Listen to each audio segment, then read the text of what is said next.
Buenas noches a todos los que están presentes en este momento. En primer lugar, me presento, soy Alberto Barón, cardiólogo. Soy el coordinador del grupo de cardiogeriatría y moderador de esta sesión.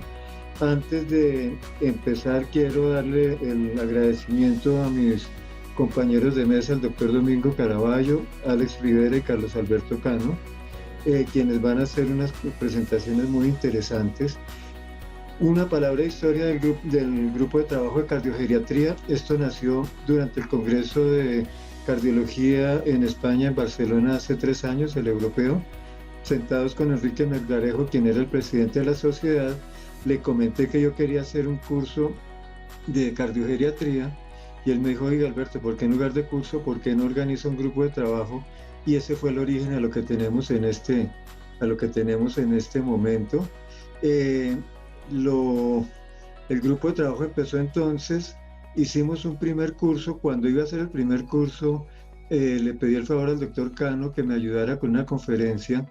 En ese momento él no pudo por sus múltiples ocupaciones. Me presentó al doctor Javier Cabrera, quien está al mando en este momento de la Asociación Colombiana de Gerontología y Geriatría, y se nos volvió la mano derecha de este grupo.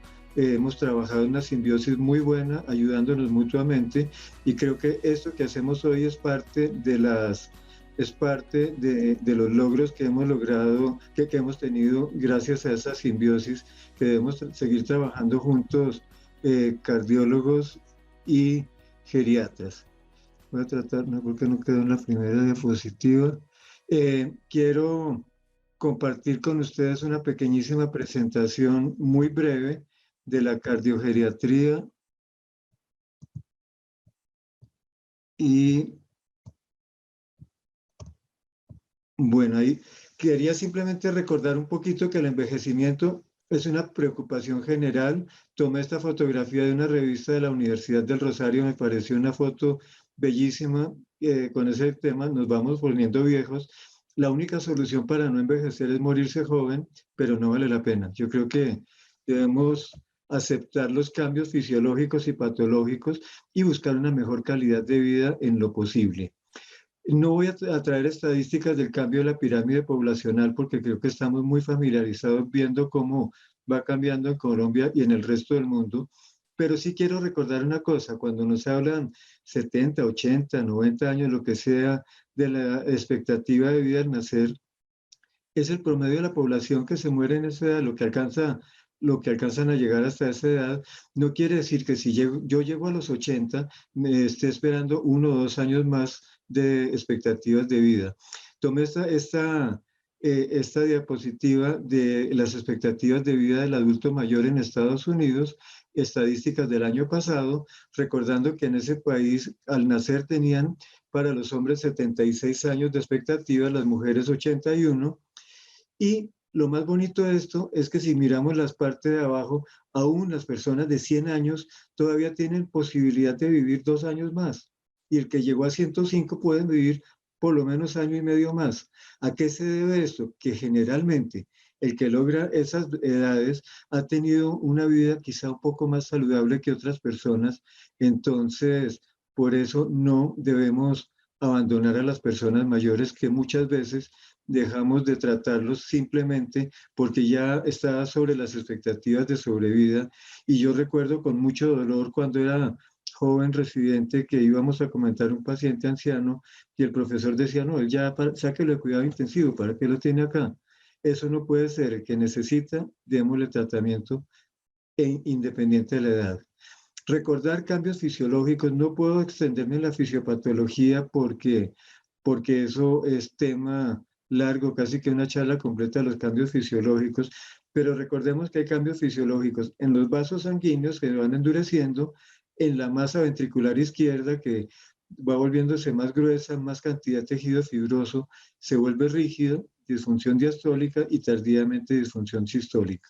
Disminuye el número de miocitos y las válvulas también se van esclerosando, calcificando, los tejidos de conducción se van calcificando.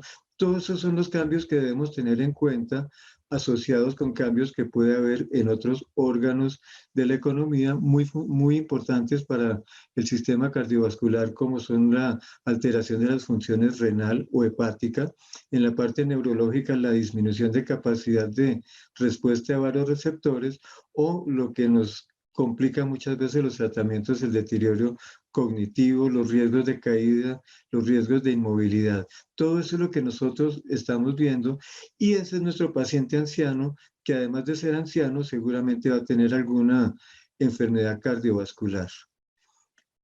¿Por qué me interesé tanto en la enfermedad cardiovascular de este grupo de edad? Porque en los mayores a 65 años, dentro de las 10 primeras causas prevalentes de enfermedad están la hipertensión arterial y la enfermedad cardíaca, y en las 10 primeras causas de mortalidad vemos que las 2 primeras causas son cardiovasculares, y con unas cifras muchísimo mayores a lo que ocurre con los otros tipos de patología. No podemos perder la meta, no debemos buscar siempre curar, generalmente en esta edad no podemos, de manera que para muchos pacientes la longitud de su sobrevida no es la prioridad, pero sí mantener la independencia en la vida diaria, y sí mantener la mejor calidad de vida que puedan deambular, ojalá sin síntomas, disminuir la frecuencia y la duración de hospitalizaciones, y lo más importante de todo, disminuir los síntomas para que puedan tener una buena calidad en lo posible en sus últimos años. Ese fue el motivo para crear este grupo de trabajo, cuyo único fin es educar. Tenemos grupo de trabajo porque lo primero que tenemos que hacer es aprender nosotros mismos. Queremos estudiar el tema y compartirlo con los demás. Dejo estos 2 datos de correo electrónico porque en la Sociedad Colombiana de Cardiología estamos abiertos, y nos complacería mucho que más personas se nos unan a nuestro grupo de trabajo.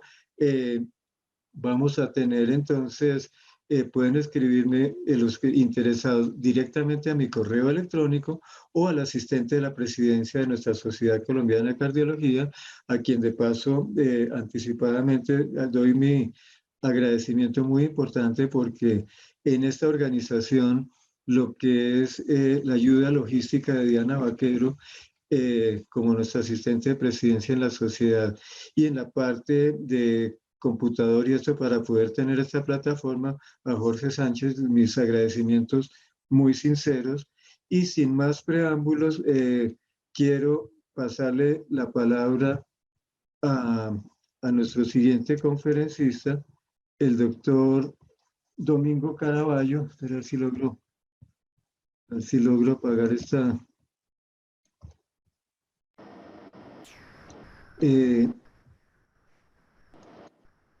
dejar de compartir pantalla. Ya, Doc. Ay, no, creo que me salía la... ¿Ya? Listo. Sí, tranquilo, ya la dejé de compartir. Bueno, y entonces nuestra siguiente conferencia es del doctor Domingo Caraballo, quien nos va a hablar acerca de precisamente del ejercicio en las personas mayores. El doctor Caraballo es profesor titular de la Facultad de Medicina de Antioquia, coordinador de servicios de pruebas de esfuerzo y rehabilitación cardíaca en la IPS Universitaria de Medellín, y además es especialista en prevención y riesgo cardiovascular. Doctor Caraballo, por favor. Muy buenas noches a todos. En nombre de la Universidad de Antioquia y de la IPS Universitaria, quiero expresar mis agradecimientos a la Sociedad Colombiana de Cardiología y Cirugía Cardiovascular, en especial al doctor Alberto Barón Castañeda, por invitarme a formar parte de este grupo de trabajo de cardiogeriatría al lado de distinguidos profesionales de todo el país. La conferencia que les voy a presentar es sobre el ejercicio físico en el adulto mayor. Esta charla es una charla muy interesante porque va a mostrarle a las personas que han sido físicamente activas y hoy en día son adultos mayores todos los beneficios que han obtenido gracias a la disciplina de hacer actividad física regularmente. También va a servir para las personas que no hacen ejercicio regular, para que vean todo lo que podrían ganar desde todo punto de vista si nos involucramos en la disciplina de hacer actividad física regularmente.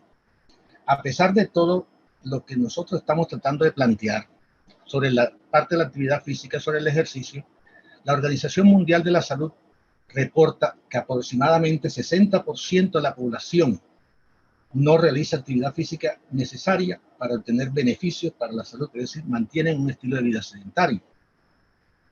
Si nosotros queremos tener un envejecimiento sano, tenemos que haber muchos parámetros que vamos a tratar de prevenir enfermedades crónicas no transmisibles, pero sus mayores esfuerzos deben ser requeridos para disminuir eventos cardiovasculares, fragilidad, dependencia, mantener una forma independiente y un buen estado físico, mental y cognitivo.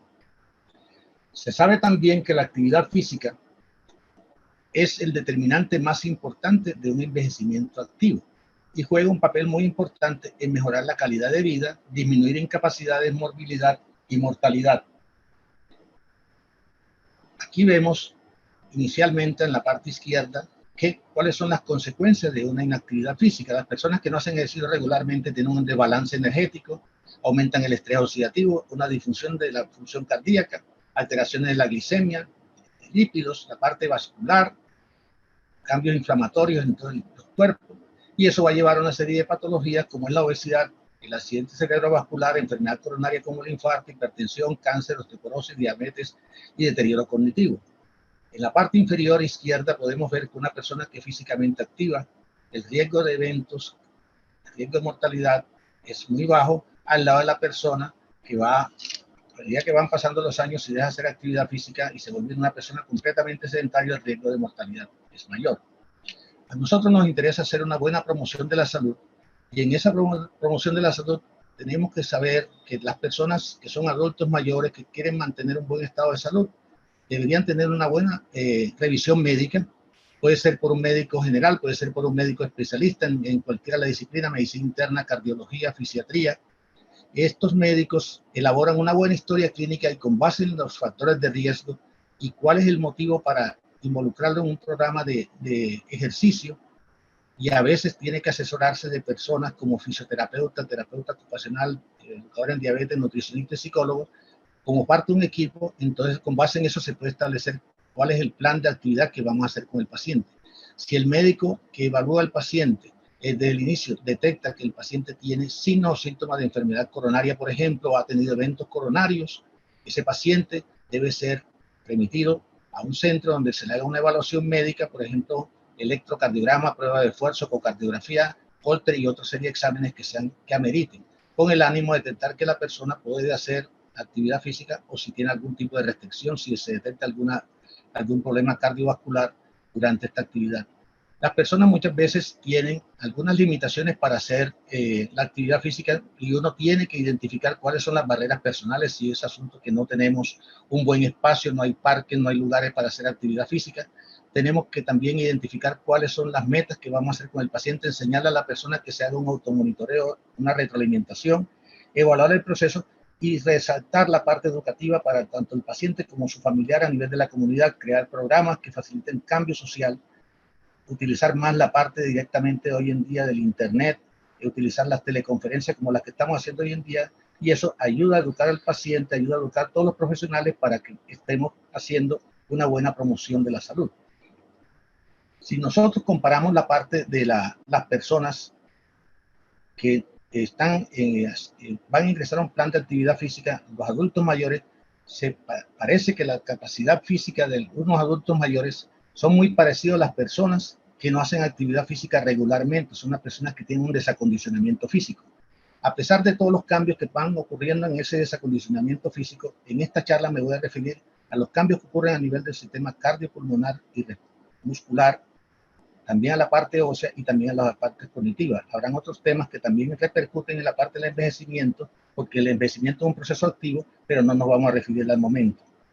Si la persona está desacondicionada físicamente, esto va a crear unos cambios a nivel cardiopulmonar. Por ejemplo, la frecuencia cardíaca de la persona va a ser una frecuencia cardíaca más alta, el volumen de eyección, la cantidad de sangre que bombea cada ventrículo durante cada contracción va a ser menor, la eficiencia ventilatoria va a ser menor y el gasto cardíaco máximo, o sea, el volumen sistólico por la frecuencia cardíaca va a ser más bajo en esa persona desacondicionada. Desde el punto de vista muscular, la persona que no hace actividad física regular tiene una disminución de la capilarización, disminución mitocondrial, disminución de la masa muscular, aumenta la transición de fibras lentas a fibras rápidas, lo cual va a ocasionar una fatiga más rápida y va a disminuir fuerza, y eso a la final va a ocasionar también una disminución de la diferencia arteriovenosa de oxígeno, que es un marcador de cuánta cantidad de oxígeno está quedándose a nivel del músculo para poder ejecutar la actividad aeróbica.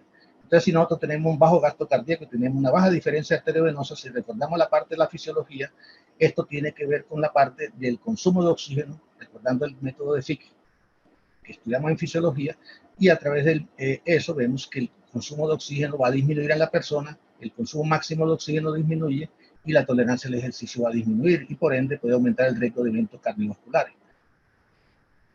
Recordando esa parte fisiológica del consumo de oxígeno, vemos que para que una persona tenga una buena actividad aeróbica requerimos un nivel de oxígeno en el medio ambiente adecuado, que ese oxígeno llegue adecuadamente a los pulmones, que haya un buen intercambio alveolo capilar, que haya una buena captación del oxígeno por la hemoglobina, es un buen nivel de hemoglobina para captar el oxígeno, llevarlo al corazón, que ese corazón en buenas condiciones pueda bombearlo hacia todos los tejidos periféricos y después a nivel de la periferia la misma puede haber difusión del oxígeno de parte de la hemoglobina y pasar directamente a nivel del músculo y llegar a la mitocondria para desarrollar la parte del metabolismo completamente aeróbico.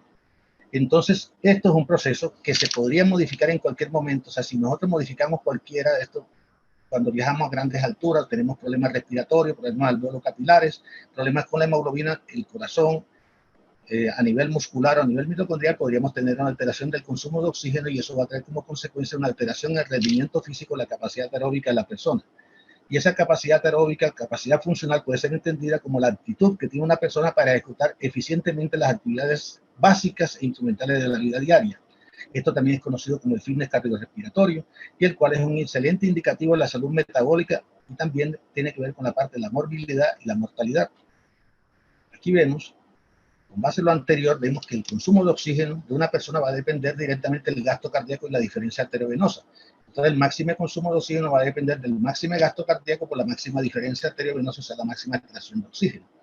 Y recordando fisiológicamente, el consumo de oxígeno va a depender del gasto cardíaco, la frecuencia cardíaca por el volumen sistólico y por la máxima diferencia arteriovenosa de oxígeno. Nosotros usamos, cuando estamos hablando también la parte del consumo de oxígeno, utilizamos una sigla que se llama METS, que es la unidad metabólica. ¿De dónde sale eso? Recordemos que a nivel de una persona aproximadamente 70 kilos de peso está cantando aproximadamente 250 mililitros por minuto de oxígeno. Y si pesa 70 kilos, 250 entre 70 da una unidad que se llama de un METS, que es 3.5 mililitros de oxígeno por kilogramo de peso por minuto. Entonces, una persona en reposo puede estar consumiendo una unidad metabólica de un METS y de ahí en adelante cada actividad que vaya ejecutando, entre más fuerte sea la actividad, más METS va a consumir, más oxígeno va a consumir. Nosotros los seres humanos, se ha demostrado por muchos estudios que el pico máximo de oxígeno para una persona en general se logra aproximadamente a los 25 años de edad. Y ese pico máximo en promedio es de aproximadamente 12 a 13 METS de una persona. De ahí en adelante comienza a disminuir gradualmente a medida que van pasando los años, disminuyendo aproximadamente un METS por cada 7 años. Y cuando esa persona llega a una edad de 60 años, entonces de pasar de 12 a 13 METS puede pasar a tener un consumo de oxígeno equivalente a 7 METS. Entonces lo que puede ser acá bueno para esta persona a los 25 años de 12 a 13 METS, esa persona a los 60 años o 7 METS también puede ser un indicativo, una buena capacidad funcional. No podemos exigirle más a una persona mayor. Ahora, si llega a un nivel mayor de actividad física, mucho mejor, pero no podemos pensar que vamos a tener la misma capacidad funcional.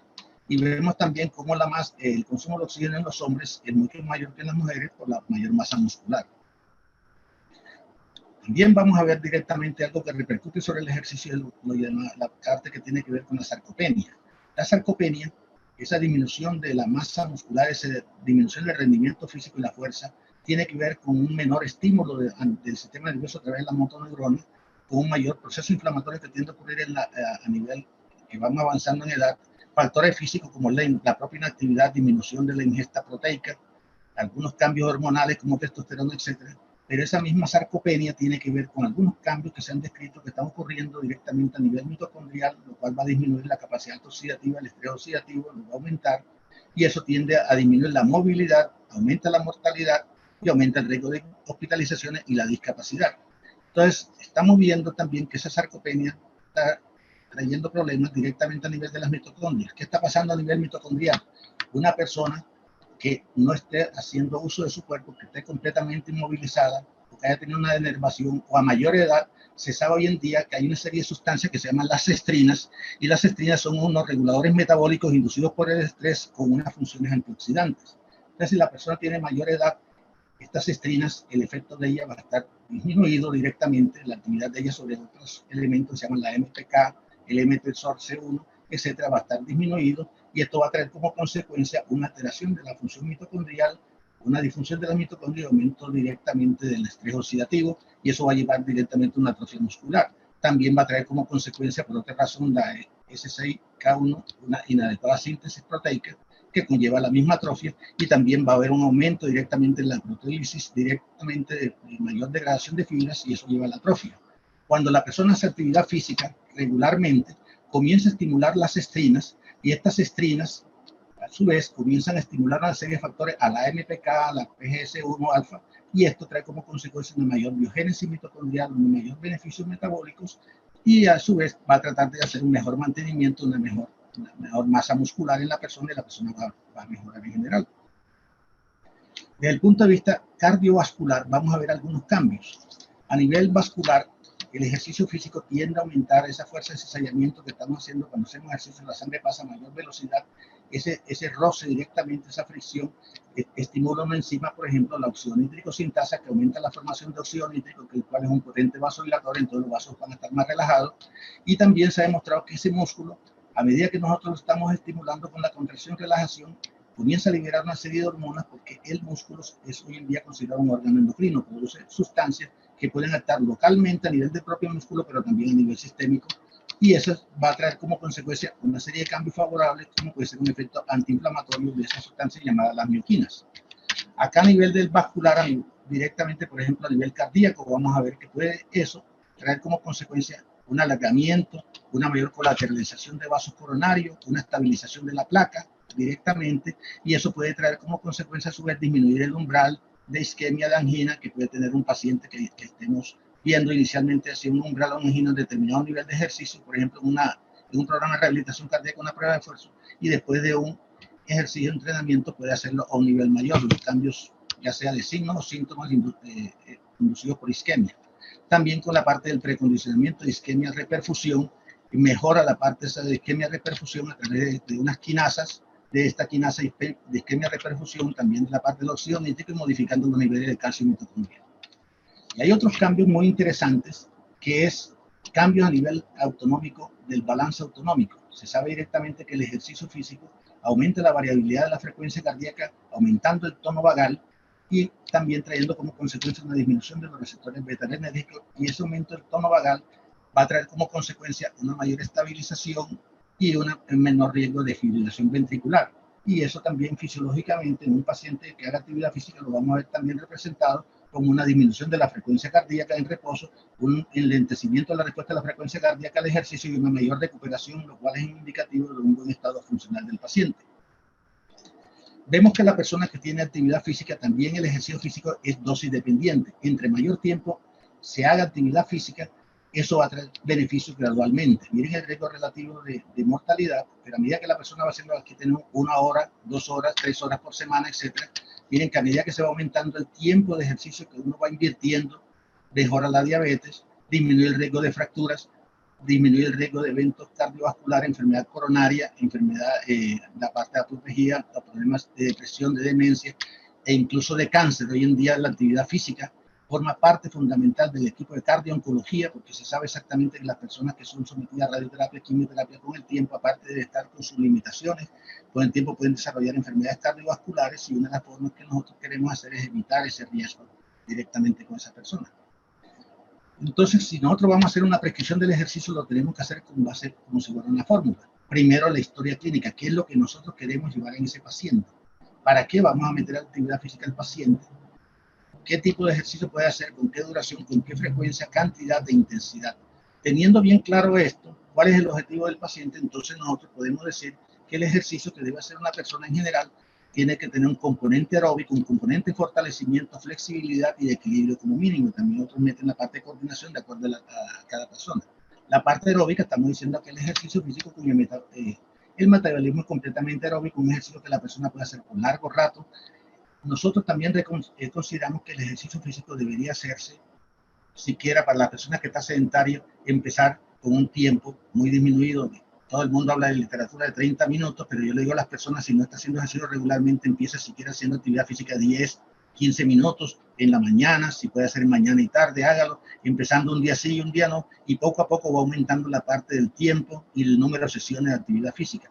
Y dejemos de último la parte de la intensidad, o sea, lo fuerte del ejercicio. Se ha demostrado que si eso lo hacemos, eso nos va a ayudar a reducir los factores de riesgo cardiovascular, mejoramos la reserva energética, disminuir, puede provocar riesgo de eventos coronarios. Ahora vamos a ver algunas cosas, pero eso lo podemos hacer a una intensidad moderada. También podemos hacer ejercicio de fortalecimiento progresivo. Eso va a mejorar la fuerza, reducir caídas, la salud ósea. Por ejemplo, personas que tienen directamente mucha limitación, podemos enseñarles a hacer cambios posturales, sentarse, levantarse, volverse a sentar, usar mancuernas, Theravada. Son ejercicios que tienden a mejorar directamente la fuerza, puede mejorar la salud ósea, puede provocar alguna lesión si se hace demasiado fuerte, algunos desgarros, etc. Y eso se hace en un entrenamiento 2 veces por semana, inicial de una forma muy lenta.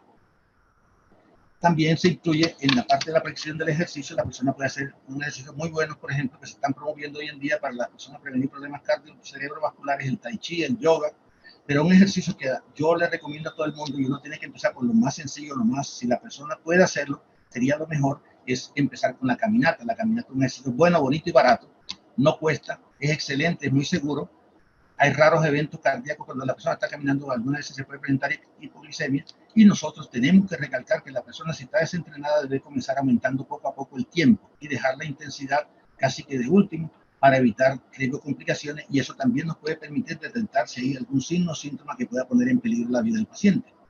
Aquí también tenemos por qué el ejercicio físico puede ayudar directamente a mejorar la parte cognitiva. Se sabe exactamente que un cerebro sano, una persona que ha hecho ejercicio regularmente, mejora la perfusión a nivel del cerebro, y eso disminuye la parte inflamatoria, elimina una serie de sustancias tóxicas que se pueden estar acumulando a nivel cerebral, y eso puede disminuir directamente el riesgo de enfermedad cerebral, mejora la parte cognitiva. Ahora, si el cerebro está enfermo, si la persona ya tiene inicio de un deterioro cognitivo, la actividad física puede ayudar a mejorar directamente ese deterioro cognitivo, estabilizarlo, y eso va a provocar una mejoría del pronóstico del paciente. ¿Cuáles son los riesgos de la actividad física? Los riesgos pueden ser, en general, tienen que depender de tres factores: la edad, la presencia de enfermedad cardíaca o osteomuscular, y la intensidad del ejercicio. A mayor edad, o si la persona tiene presencia de enfermedad cardíaca, enfermedad coronaria, ya sea diagnosticada o silenciosa, que no se haya visto, algunas arritmias, etcétera, y eso va acompañado de un aumento de la intensidad del ejercicio demasiado fuerte, eso aumenta el riesgo de eventos cardiovasculares o musculoesqueléticos en caso de desgarros, caídas, etcétera. Entonces, hay que enseñarle a las personas que el ejercicio físico es un ejercicio que debe ser individual, prescrito de una forma individual, así como uno prescribe cualquier medicación que lo haga en su consultorio. No podemos comparar a una persona con la otra. Aquí vemos cómo el riesgo de muerte de una persona, miren el beneficio del ejercicio sobre diferentes factores de riesgo. Personas diabéticas, hipertensas con dislipidemia, obesidad o deterioro cognitivo, por ejemplo, comienzan a hacer actividad física, y el beneficio, el riesgo de muerte va disminuyendo progresivamente, pasando de sedentario cuando la persona está haciendo actividad física regular, y eso mejora su capacidad funcional, mejora la actividad parasimpática, mejora la presión arterial, sensibilidad a la insulina, mejora el perfil lipídico, y hace que la persona en general se pueda sentir mucho mejor, incluso con la parte del sueño, la parte sexual, etc. Pero si la persona hace ejercicio demasiado fuerte, mire que se aumenta el riesgo nuevamente, y eso puede provocar eventos cardiovasculares, mayor riesgo de trombosis, arritmia, disfunción ventricular, dilatación del ventrículo, fibrilación auricular, etc. Toda persona que vaya a hacer actividad física, debemos enseñarle la parte de lo que son signos o síntomas de alarma. Si usted hace actividad física y se siente dolor en el pecho, asfixia, mareo, muy cansado, palpitaciones, se siente que se está hinchando las piernas, las rodillas, cualquier cosa, por favor, deje de hacer actividad física y busque a su médico. Y también tenemos que tener en cuenta que uno no debe hacer ejercicio si está en un proceso agudo de fiebre, si está pasando de pronto alguna de estas virosis, debe mantener el estado de reposo, y ya cuando todo pase, comenzar a hacer la actividad física de una forma gradual, de una forma lenta y gradual. En resumen, nosotros, haciendo actividad física regular durante el envejecimiento, durante toda la vida, para tener un envejecimiento sano, esto nos va a ayudar a nosotros a prevenir enfermedades crónicas y a reducir algunos riesgos, reducir mortalidad, reducir la aparición de eventos coronarios, prevención de diabetes, infarto, cáncer de colon, cáncer de mama, síntomas musculoesqueléticos. Desde el punto de vista funcional, esto nos va a permitir mantener una buena fuerza muscular, mejorar la densidad ósea, evitando osteoporosis, mejorar la calidad de vida, mejorar el funcionamiento físico y la función cognitiva. Desde el punto de vista psicológico y el bienestar en general, el ejercicio físico disminuye el estrés, la ansiedad, la depresión, mejora la autoestima y el sueño. Y esto a su vez va a traer como resultado unos resultados sociales porque va a permitir que la persona tenga una mayor participación comunitaria, social y de apoyo en general. Esto es una cosa ideal y aquí lo tenemos los tres pilares de los cuales estamos hablando, la parte cardíaca, la parte cerebral, la parte osteomuscular, y aquí vemos cómo el ejercicio físico las personas mayores lo pueden hacer solo, acompañado, cada uno de acuerdo a su ritmo, en grupos. La parte de la natación es fundamental para algunos tipos de problemas osteomusculares, la parte del ciclismo, la bicicleta, aumentando el equilibrio, etcétera, el uso de mancuernas directamente en la persona, pero idealmente consideramos que toda persona debería empezar a hacer actividad física desde muy temprana edad. Y entre más temprano comencemos a motivar a los jóvenes a hacer actividad física, mejor va a ser el futuro de ellos a medida que vaya pasando el tiempo, ya sea jugando en parques, recreándose, bailando, trotando, caminando, cada uno haciendo la actividad de acuerdo a cada condición individual. En resumen, un ejercicio bien hecho es algo que nos puede llevar a mantener un buen estado de salud. Un ejercicio mal hecho puede traernos muchos problemas. Muchas gracias. Muchas gracias, doctor Caraballo, por la excelente conferencia. Creo que aprendimos mucho de la importancia del ejercicio. Y a continuación es para mí un verdadero honor presentar a un gran amigo, el doctor Carlos Alberto Cano, quien toda la vida me motivó por la parte de geriatría. El doctor Cano es médico cirujano de la Pontificia Universidad Javeriana de Bogotá, médico geriatra de la Universidad Complutense de Madrid, España, profesor titular y director del Instituto de Envejecimiento de la Pontificia Universidad Javeriana, y si no falla mi memoria, también creador de ese instituto. Realmente eso y la carrera de geriatría de la Javeriana son uno de los logros que él hizo en esta vida, muy importante. Jefe actual del Servicio de Geriatría, creador del Centro de Memoria y Cognición, presidente del Comité Ejecutivo de la Academia Latinoamericana de Medicina del Adulto Mayor y expresidente de la Asociación Colombiana de Geriatría y Gerontología. Nos va a hablar de uno de los temas más difíciles en el paciente adulto mayor, y es el tema de los retos en anticoagulación en este grupo de edad. Doctor Cano, por favor. Muchas gracias, doctor Alberto. La verdad es que para mí es un honor y un placer compartir en esta mesa con semejantes profesionales. Aprendí muchísimo del doctor Caraballo, por supuesto toda la vida he aprendido de usted y de Alex Rivera, mi gran amigo, y pues por supuesto que tenemos muchos vínculos y muchos aspectos en común, y quisiera pues agradecer la confianza que me han dado, y voy a hablar durante estos 20 minutos sobre los retos en la anticoagulación en el adulto mayor. Quiero declarar mis conflictos de interés. He recibido beneficios por más presentaciones que he tenido, lo cual no modifica para nada el contenido de lo que voy a decir. Y vamos a tratar tres temas que son importantes dentro de esta presentación. Primero, unos aspectos que nos ayudan a contextualizar la pregunta de la tarea que ustedes me han puesto, del envejecimiento y el concepto de fragilidad dinámica de la funcionalidad. Luego miraremos las partes más puntuales ya de la anticoagulación oral en ancianos con fibrilación auricular no valvular, y luego un concepto que a mí me parece fundamental en la toma de decisiones y que todos los días, pues desde luego nos vemos quienes trabajamos con este grupo poblacional a tomar de acuerdo a las características clínicas y las situaciones, y cada vez hemos ido aprendiendo más de estos retos y de estas necesidades de aplicación de los conocimientos. Muy rápidamente quería darles un dato que creo que es relevante. Las Naciones Unidas presentaron este mapa dinámico de calor donde muestran los países que van a disminuir en población y los que van a crecer en población hacia el 2010, 100, es decir, en 80 años. Y miren ustedes cómo Colombia, por ejemplo, que actualmente es el país número 29, va a pasar al 52 en población, y vamos a decrecer de 50 millones a 45. Qué dato tan realmente interesante, pero lo que nos proyecta a nosotros como país realmente está dirigido a que en esa época el 40% de las personas de nuestro país tendrán 60 o más años. Es decir, el fenotipo social va a cambiar dramáticamente.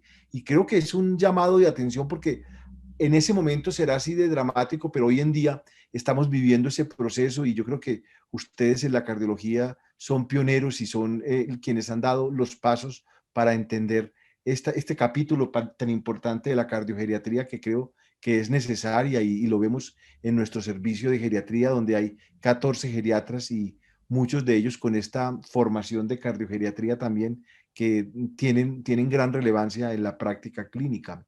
El envejecimiento es completamente diferencial. Nosotros podemos nacer muy parecidos, pero envejecemos muy distinto, ¿no?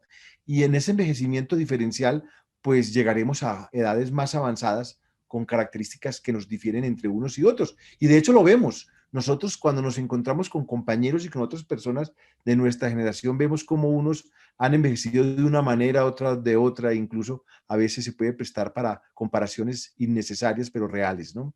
Y esa primera pregunta estaría dirigida a esto. Es decir, cuando hablamos de población anciana, no es lo mismo la palabra que en Colombia se utiliza a nivel, digamos, de los medios de adulto mayor, lo cual es entendible socialmente, pero no es lo mismo porque es una persona de 55 a 64 años a hablar de un viejo que tiene más de 80 años. Nuestro servicio de geriatría solamente ve pacientes viejos y en nuestra unidad estamos viendo personas de 80 y más años, la edad promedio es de 87 años.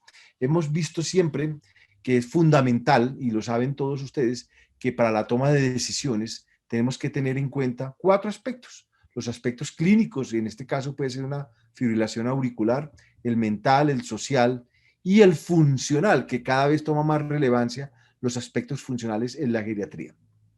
Voy a presentarles rápidamente el caso de esta señora que se llama Conchita, tiene 89 años, en el servicio de urgencias llega con una fibrilación auricular que antes no se había documentado y la clínica, los antecedentes muestran que tiene una osteoartrosis, hipertensa, hipotiroidea y con un montón de medicamentos que para el promedio de ustedes no les parecerá tan raro, toma 6 al día, losartán, levotiroxina, calcio, vitamina D, acetaminofén y omeprazol. Funcionalmente es dependiente leve para las actividades de la vida diaria y mentalmente tiene una demencia, tiene una enfermedad de Alzheimer leve con una excelente red social o de apoyo.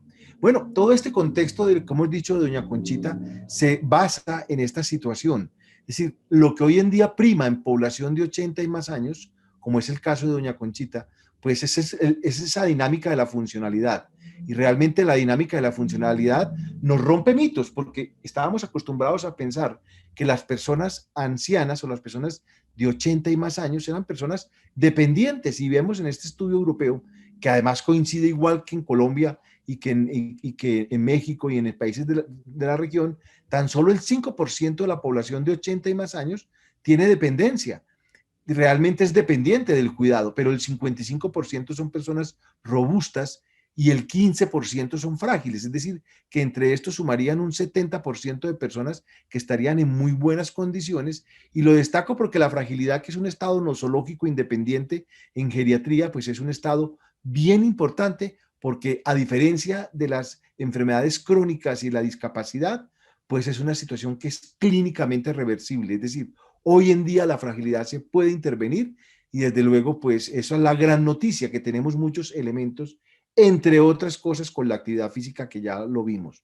Y para ello, este estudio, que es uno de los tantos que existen, es quizás uno de los mejor elaborados, donde se toman personas mayores de 80 años y en 3 grupos, en personas que no tienen comorbilidades, en personas que tienen 2 o más enfermedades y en personas que tienen 3 o más enfermedades. Y uno pensaría que las personas que tienen más enfermedades, como son por ejemplo estas del puntico o estas de acá del triángulo, serían las que más se podrían morir, y no, resulta que se mueren igual, ¿sí? Las personas con más enfermedades que las que no tienen enfermedades. ¿Y qué es lo que determina la mortalidad? Pues básicamente la funcionalidad. Personas de 80 y más años, que son estos estudios, y que muestran que independiente de las comorbilidades son capaces de realizar sus actividades de la vida diaria, pues estas personas van a vivir mucho más y por supuesto no se van a morir relacionados con la enfermedad, sino con la pérdida de esa función. Por lo cual, mantener, potenciar y por supuesto propiciar la capacidad de que las personas ancianas, muy ancianas, mantengan su funcionalidad, parece ser el éxito, como este estudio de Francesco Landi, que repito, se ha podido reproducir en muchas oportunidades.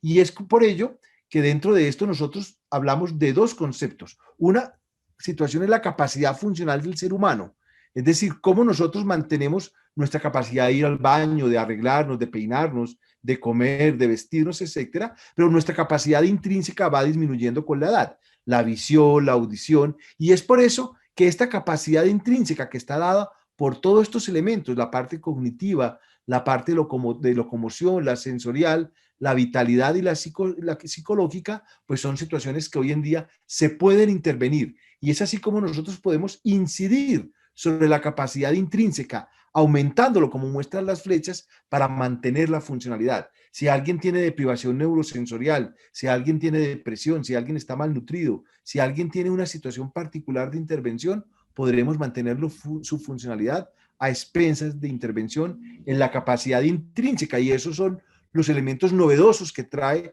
la geriatría actualmente. Y de hecho la Organización Mundial de la Salud empezó el 1 de octubre la década del envejecimiento saludable, donde tenemos estrategias claramente definidas para que en estos 10 años se promueva en todo el curso de vida, desde muy jóvenes, con la capacidad de nosotros tener una posibilidad de envejecimiento saludable. Y allí están esas situaciones particulares.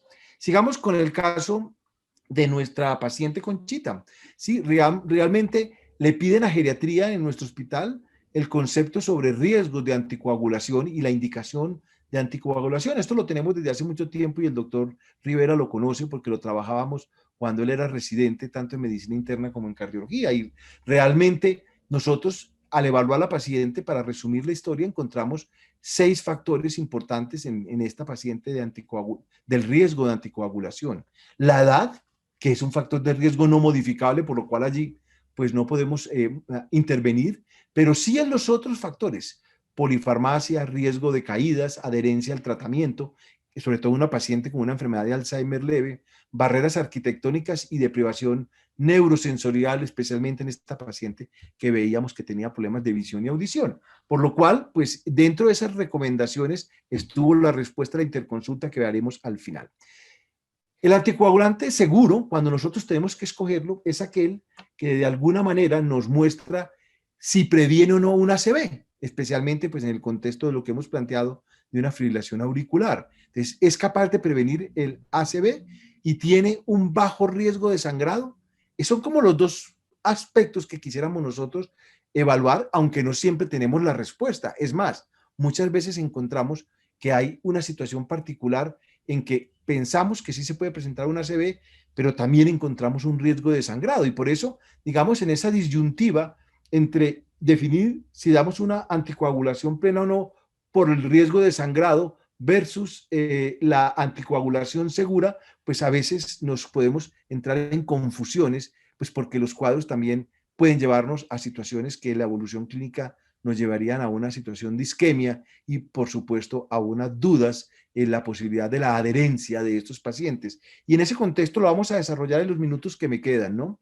Tenemos, desde luego, hoy en día muchísima información para todos los gustos, tanto para un lado como para el otro. Es decir, dentro de las revisiones que he venido haciendo en las conferencias de este tipo, pues he encontrado que hay demasiada información. Además, los estudios en ancianos cada vez son más frecuentes. Entre otras cosas, lo veo lógico, Alberto, porque pues es el grupo más afectado y es el grupo que más importancia tendría porque es el más prevalente, ¿no? Entonces, pues lo cual me agrada encontrar estudios en ancianos, ¿no? Pero yo no he encontrado, o por lo menos no los conozco, que haya estudios diseñados cabeza a cabeza en una misma línea farmacológica, por ejemplo, de los medicamentos dirigidos a la anticoagulación oral directa. No veo estudios que se diseñen metodológicamente en desenlaces cabeza a cabeza, por lo cual, pues hay que mirar con detalle, pero al final hay evidencias contundentes de tanto de los beneficios como de los efectos indeseables o efectos secundarios. Y ese es un acto médico responsable, donde yo los invito a todos ustedes a que siempre lo llevemos como una herramienta insustituible de nuestra función como médicos. ¿Cuál es el acto médico responsable? en cualquiera de esas decisiones. Desde luego podemos evaluar riesgos de sangrado, pues tenemos instrumentos que pueden y conocerlos todos, además el Chasbach o el Hasblet, que son instrumentos conocidos por todos ustedes y los aplicamos en la vida real. Creo que el mejor instrumento sigue siendo una buena historia clínica apoyada por estos instrumentos que nos pueden complementar esas decisiones. Quise desarrollar y traer algunos ejemplos de estudios que, si bien es cierto de que hay demasiados, pues por lo menos orientándolo a la posibilidad de intervención que tenemos sobre todo con los medicamentos más nuevos.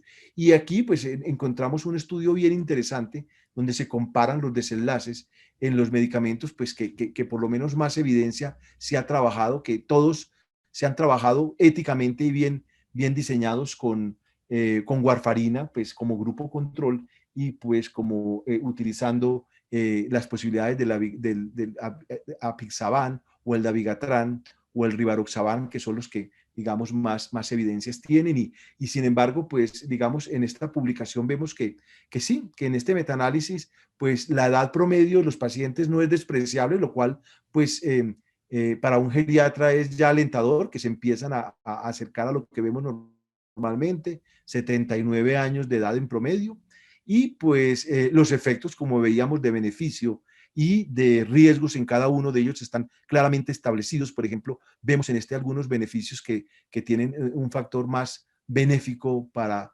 los DOAC, este caso en rivaroxaban, por la disminución en el riesgo de isquemia y pues el control de sangrado, que es uno de los aspectos que hemos demostrado o planteado desde un principio de mi presentación.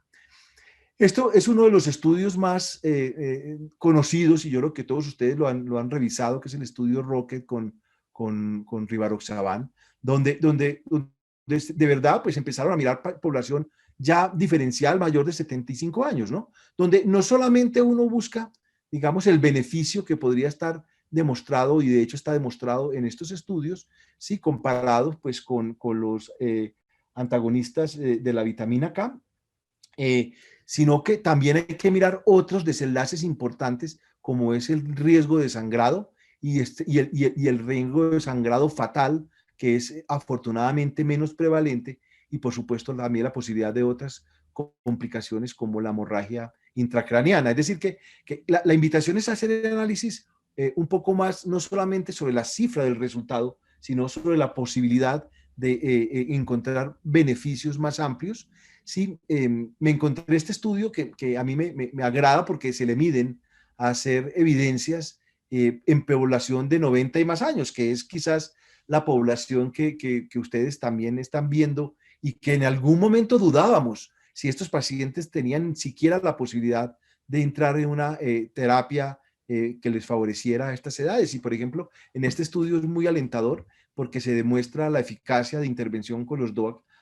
Por supuesto que existía un mayor sangrado, como porque el sangrado es dependiente de la edad, pero especialmente en aquellos pacientes que tenían algún antecedente, y por supuesto el beneficio fue claro, por lo cual pues me anima muchísimo a poder pensar que damos opciones terapéuticas seguras a los pacientes ancianos, ¿no? Este es uno de los estudios más bonitos, me parece a mí, por el diseño, porque es un estudio hecho en hogares geriátricos, en población de la que nosotros vemos, que se llama el SAFIR. Es un estudio que apenas empieza a mostrar, digamos, la importancia de sus resultados. Pero miren ustedes que es un estudio prospectivo, ¿no? De conseguimiento cada 3 meses a 1 año, ¿sí? En donde se hacen pues los dos grupos, en este caso rivaroxaban versus warfarina, y la muestra pues de este estudio es una muestra significativa. Son en total, vemos acá en los métodos, son un número de 1.045 sujetos que se hacen un seguimiento a 1 año, y de estas personas, pues, digamos, la edad promedio era de 86 años, ¿no? Es decir, que es un estudio realmente importante en esta población, ¿no? Y por primera vez, por lo menos en este estudio, en este diseño de un estudio pivotal en el cual uno ve los claros beneficios en los puntos finales o en los endpoints que uno quisiera mirar, que es el ACV, con una diferenciación entre no solamente, pues, en este caso con el grupo control, que es la warfarina, porque antes los estudios mostraban que no existían diferencias. Ahora sí que existen diferencias a favor, en este caso, del rivaroxaban, con sangrado mayor lo mismo, y con hemorragia intracerebral, que se resumen en esta diapositiva con los Odds ratio y con la posibilidad de disminuir estos eventos como desenlaces negativos, en lo cual podríamos decir además que es el primer estudio específico en población geriátrica con un diseño claramente prospectivo en una comparación con warfarina y con los DOAC, y menos sangrado intracraniano y menos sangrado mayor, por su cual, pues eso es un estudio que nos da una idea de cómo podríamos nosotros diseñar estudios de este tipo en población segura, pues por supuesto que es la que vemos, mayores de 80 años. Con relación a la polifarmacia, que es uno de los temas, y ya con esto estoy terminando, doctor Barón, hablamos del uso de medicamentos en la población adulta mayor, y el doctor Javier Cabrera, que él está por ahí dentro de los participantes, esto es un estudio que publicamos con él del SABE Bogotá, donde efectivamente la polifarmacia es frecuente, y aquí miramos cuáles podrían ser los efectos de los medicamentos mal formulados. Pero miren ustedes los medicamentos que en Bogotá se formulan más: ácido acetil salicílico, losartán, omeprazol, acetaminofén, enalapril, hidroclorotiazida, muchos de ellos, y metoprolol, son muchos de ellos cardiovasculares, ¿no? Y la polifarmacia es indudable, y en este estudio se muestra que la eficacia, desde luego, es importante, pero los efectos secundarios se ven más en la medida en que más medicamentos se toman. Y miren ustedes, cuando se tomaban 5 a 9 medicamentos o más de 10 medicamentos o de 0 a 4, la diferencia es grande, por lo cual es un reto importante para doña Conchita, que se toma 6 medicamentos. Y más el que le podría uno formular serían 7, ¿no? Entonces los principios para formular un medicamento, siempre que tenemos que tener esta diapositiva de pregrado sobre las características de la farmacocinética en el adulto mayor, donde ustedes claramente saben las características que tiene la población anciana. Y los NOAC no son medicamentos ajenos a ellos, donde definitivamente la situación nutricional de un paciente, el uso con antiinflamatorios no esteroideos de una forma concomitante, o las acciones que tiene sobre el citocromo P450 y otros citocromos que tienen clara respuesta en las personas ancianas, pues son aspectos a tener en cuenta en esa posibilidad de formulación. Nosotros podríamos decir que tenemos una misión importantísima, ¿sí?, en la educación y en la adherencia óptima a los pacientes. Por cuestiones de tiempo no pude poner todas las diapositivas relacionadas con este tema, pero sí podríamos decir que la toma de decisiones en un adulto cuando se formula es distinta a un anciano, porque existen muchas variables en esa valoración geriátrica. Y la adherencia depende en gran parte también de los cuidadores de la familia y de quienes le acompañan. Y ustedes saben que en geriatría es muy frecuente, sobre todo en estos pacientes, que vayan acompañados de un familiar que tiene que tomar acción directa sobre la responsabilidad y el uso adecuado y la formulación buena de estos pacientes. Terminamos entonces contando lo que pasó con doña Conchita.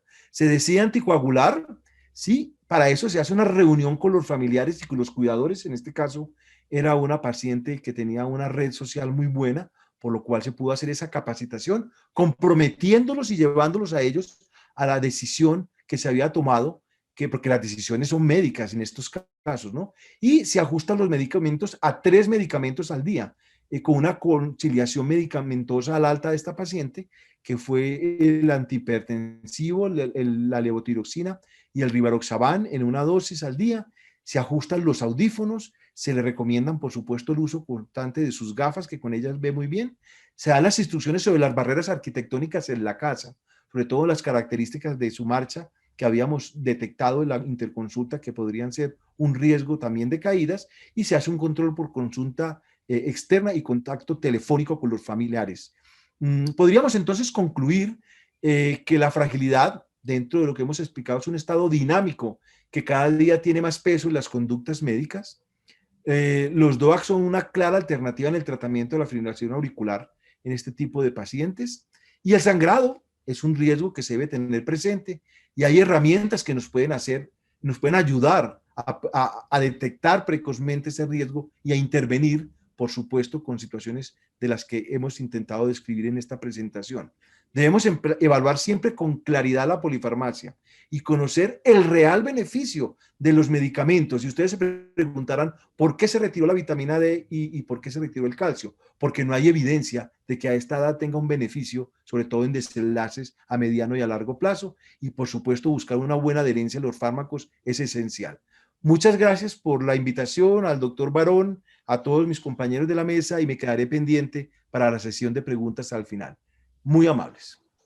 Muchísimas gracias, doctor Cano, por la excelente conferencia, realmente muy motivadora, un tema tan complejo, pero realmente importante en nuestra vida profesional diaria. Nuestra siguiente conferencia acerca de insuficiencia cardíaca en el adulto mayor la va a dictar el doctor Alex Rivera, quien es especialista en medicina interna y cardiología, magíster en epidemiología, cardiólogo del Centro Médico para el Corazón de la Clínica Risaralda Pereira, docente de posgrado de medicina interna y medicina crítica y cuidado intensivo en la Universidad Tecnológica de Pereira. Y Alex es actualmente el presidente de la seccional del Eje Cafetero y del capítulo de falla cardíaca, quien nos ha demostrado ser una persona muy activa en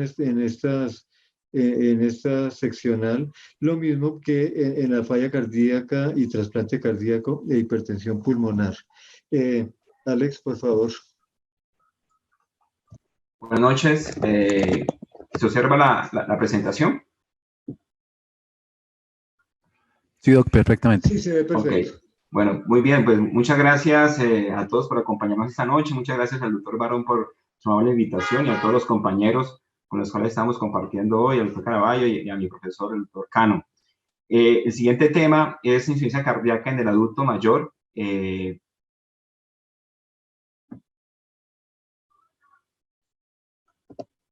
Son mis conflictos de intereses que no interfieren con el mensaje que les quiero transmitir en esta oportunidad. Como recordamos, la carga de la insuficiencia cardíaca va en aumento, tanto la incidencia y la prevalencia ha ido aumentando en el transcurso de todos estos años. Esa es una comparación desde los años 1960 y una proyección hasta el año 2040, en las cuales se calcula que más o menos hay unos 732.000 nuevos casos de insuficiencia cardíaca en el año. Y esta carga ha ido aumentando y principalmente ha ido aumentando mucho porque la población, o digámoslo así, la expectativa ha ido aumentando y la población de adultos mayores ha ido aumentando. Como vamos a ver más adelante, la prevalencia de insuficiencia cardíaca es más frecuente en los pacientes mayores de 65 años. ¿Sí? Entonces, cada vez hay mayores recursos para el manejo, por ejemplo, del síndrome coronariano agudo, de la enfermedad coronaria, de las enfermedades valvulares. Entonces, todos esos pacientes que se infarten, a los cuales se hace trombolisis, se hace angioplasia, por ejemplo, o se hace un cambio de válvula, son pacientes que sobreviven más tiempo, pero vamos viendo algunas repercusiones que ya tienen a nivel cardíaco y se va a presentar la insuficiencia cardíaca. Entonces, recordemos entonces que la insuficiencia cardíaca es una de las principales causas de morbilidad y mortalidad en el grupo de los pacientes adultos mayores. La prevalencia, como les mencionaba, cada vez va en aumento con una proporción cada vez mayor de muy ancianos. Estas son estadísticas de la población general española, en las cuales pacientes mayores iguales a 45 años, la prevalencia de insuficiencia cardíaca es del 4.7 a 6.8% y se aumenta en forma significativa en mayores de 75 años, llegando hasta un 16%. Se calcula que más o menos el 1% del total de las hospitalizaciones en España corresponden a episodios de insuficiencia cardíaca descompensada, y al mirar esta población, se mira que el promedio de edad de estos pacientes generalmente es de 75 años, o sea que definitivamente es un grupo que muy complejo, de gran prevalencia y que va en aumento. La insuficiencia cardíaca además se asocia con un 50% de reducción de la expectativa de vida entre los pacientes mayores iguales a 75 años, y se considera que aquellos pacientes que han tenido un antecedente de una hospitalización, la mortalidad al año del primer ingreso va a ser entre un 24 a un 50%, y en los octogenarios a los 5 años alcanza casi el 81%. Y algo importante también, que no solamente para la insuficiencia cardíaca, sino para todas las enfermedades que tienen los pacientes adultos mayores, es la presencia de múltiples comorbilidades. Entonces se calcula que los pacientes ancianos con insuficiencia cardíaca, hasta 2/3 partes pueden tener 2 comorbilidades no cardíacas, y hasta 1 de cada 4, son 25% de pacientes ancianos, pueden tener hasta 6 o más comorbilidades. Y esto lo que nos va a llevar es a tener un manejo mucho más complejo de la insuficiencia cardíaca, porque, como sabemos, hay algunos medicamentos que pueden afectar la función de los otros órganos y de pronto producir entonces alteraciones a ese nivel. Pero ¿cuál es la causa entonces del riesgo aumentado de los pacientes con insuficiencia cardíaca en este grupo de poblacional? Hay muchas causas. Una de ellas, pues obviamente que estamos en la parte del envejecimiento, sabemos que hay unos cambios a nivel metabólicos, a nivel del miocardio, a nivel del metabolismo mitocondrial, a nivel del endotelio, las placas ateroscleróticas, a nivel de la estructura de los grandes vasos. Entonces, todo esto va a llevar a que haya un aumento de la aterosclerosis, un aumento de la rigidez vascular, cambios en el metabolismo, y esto lo que va a llevar pues a la alteración en la parte del consumo y aporte de oxígeno. Este es simplemente un esquema de cómo va cambiando la morfología de las arterias a medida que vamos envejeciendo, y cómo se va alterando entonces la función endotelial, y probablemente eso tenga una relación con este grupo de pacientes en el aumento de su prevalencia de insuficiencia cardíaca y del mayor riesgo en estos pacientes. También son pacientes que tienen un peor perfil clínico. Ya hablamos de las múltiples comorbilidades, ¿cierto? Entonces, dentro de ellas mencionemos diabetes, hipertensión, EPOC, enfermedad vascular periférica, la enfermedad coronaria, la enfermedad renal, la depresión, la fibrilación auricular, la obesidad, y también tenemos la parte del sedentarismo, y todas estas variables van a influir en nuestro paciente, en aumentar tanto la mortalidad, y también afectar también la parte del tratamiento. La fragilidad, como se ha mencionado en las otras conferencias, juega un papel fundamental en estos pacientes y está relacionada directamente con la mortalidad, lo cual vamos a ver más adelante que debemos evaluar la fragilidad en nuestros pacientes. Entonces, aquí básicamente mirando la parte de cómo influye tanto en mayores de 70 años, esta es lo que valora, nos influye la fragilidad, y mire que en la parte de mayores de 70 años también. Entonces, definitivamente, la fragilidad es un punto crítico en estos pacientes. Y otro punto muy importante en el cual puede influir la mortalidad de los pacientes adultos mayores con insuficiencia cardíaca es el menor uso de tratamiento con evidencia. Sabemos cómo saber que es una población que está infrarrepresentada en los diferentes estudios farmacológicos, y a su vez también en la práctica clínica se ve que no se utilizan los medicamentos que están recomendados por guías. Entonces, en esta escala, en esta gráfica, en color negro tenemos el porcentaje de pacientes que reciben terapia guiada de acuerdo a las guías de práctica clínica. En estos grupos de edad, 65, 69 años, casi un 50% la reciben, es un valor muy, muy bajo, pero comparativamente con el paciente que es mayor de 85 años, ese porcentaje se baja hasta un 30%.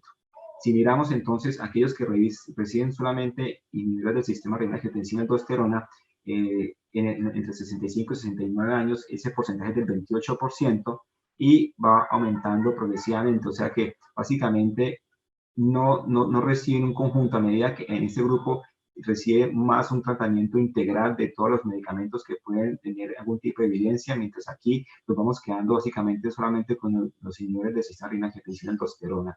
Solo betabloqueadores, un 10% en este grupo, aquí un 14%, y definitivamente el tratamiento que nos ha recomendado por guías es muy, muy parejo en los diversos grupos. Lo que quiero demostrar es que ya desde esta edad, 65 años, ya la terapia guiada por guías de práctica clínica, su uso es muy bajo, solamente un 50%, y cuando avanzamos a medida que la edad, en estos pacientes de 85 años, ya su utilización solamente se reduce a un 30%. ¿Y esto por qué es importante? Porque esto se relaciona con sobrevida.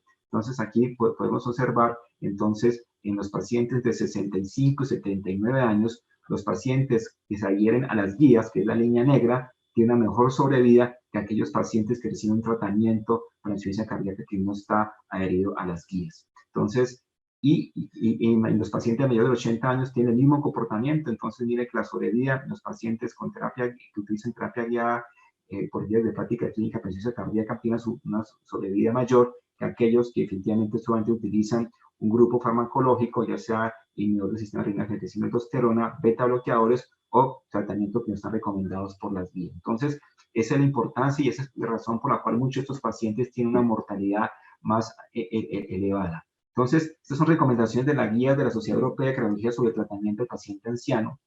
Entonces, nos recomiendan siempre monitorizar la fragilidad y buscar identificar causas reversibles de su deterioro, tanto cardiovascular como no cardiovascular.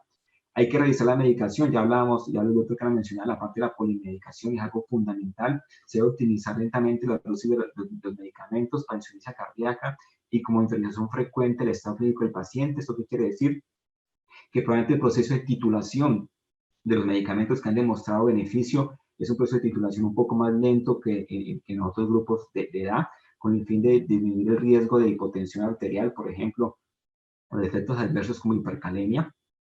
En lo posible, reducir la polifarmacia en número, dosis y complejidad del esquema de tratamiento, o sea, tratar de utilizar medicamentos que tengan una vida media de 24 horas, idealmente que sea una sola vez al día, que sea un esquema de dosis fijo, por ejemplo.